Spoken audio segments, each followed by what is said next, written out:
Informasi dan juga perbincangan meski hitung cepat menunjukkan bahwa Prabowo Gibran ini kemudian naik begitu ya atau memimpin. Nah, kita akan melihat bagaimana analisanya dengan narasumber-narasumber yang sudah hadir. Yang pertama ada Ahmad Khoirul Umam selaku Direktur Eksekutif Institute for Democracy and Strategic Affairs. Selamat pagi Mas Umam. Pagi Pak Jason. Pagi Mbak Valen.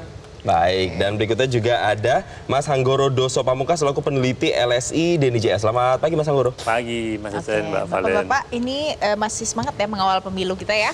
Tentu dong. Harus ya. Oh harus. Harus semangat.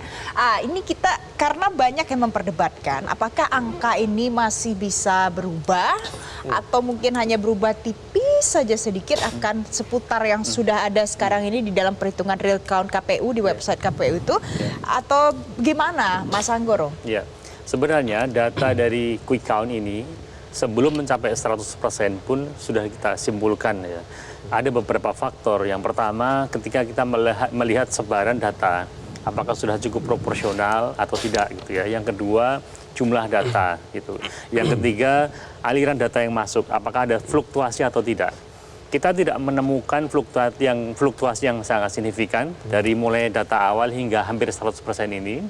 Dan data itu mulai stabil di 20, 30, 40%, 50%. Dan sebenarnya kalau boleh jujur sebenarnya sudah kita bisa menyimpulkan data masuk tak sampai 90% itu sudah bisa kita simpulkan siapa pemenang Pilpres versi quick count. Karena data masuk sejak 40, 50, 60, 70% itu stabil. Keunggulan 02, kemudian 01 dan 03. Oke, apa yang membuat 02 ini tetap stabil begitu Mas kalau dari hasil analisa dari LSI dan JA? Yang menarik adalah 02 ternyata merata di semua segmen dan wilayah.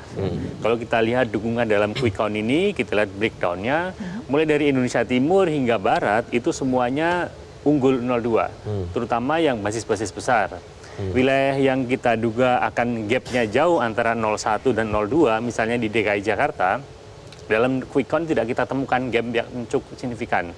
Selisihnya hanya 1% saja. Tipis saja, 42, sekian versus 42, kecil. Itu artinya bahwa secara statistik pun juga tidak bisa klaim siapa yang unggul nih, karena dalam rentang margin error 1%. Nah, kondisi inilah yang menyebabkan kita lihat data masuk, kan dimulai dari wilayah Indonesia Timur tentunya ya. Perhitungan pertama begitu, mereka sudah melaporkan ke pusat data. Nah sejak awal data masuk itu ternyata dari Timur, Tengah, Barat sama. Kalau kita lihat ya, tren masuknya data tidak ada fluktuasi yang signifikan. Dan 38 provinsi itu rata? Sekitar berapa provinsi yang kemudian menang semua di 02?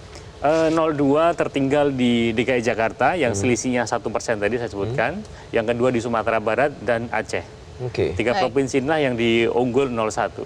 Selebihnya 02 cukup signifikan ya. Jelajahi cara baru mendapatkan informasi. Download Metro TV Extend sekarang.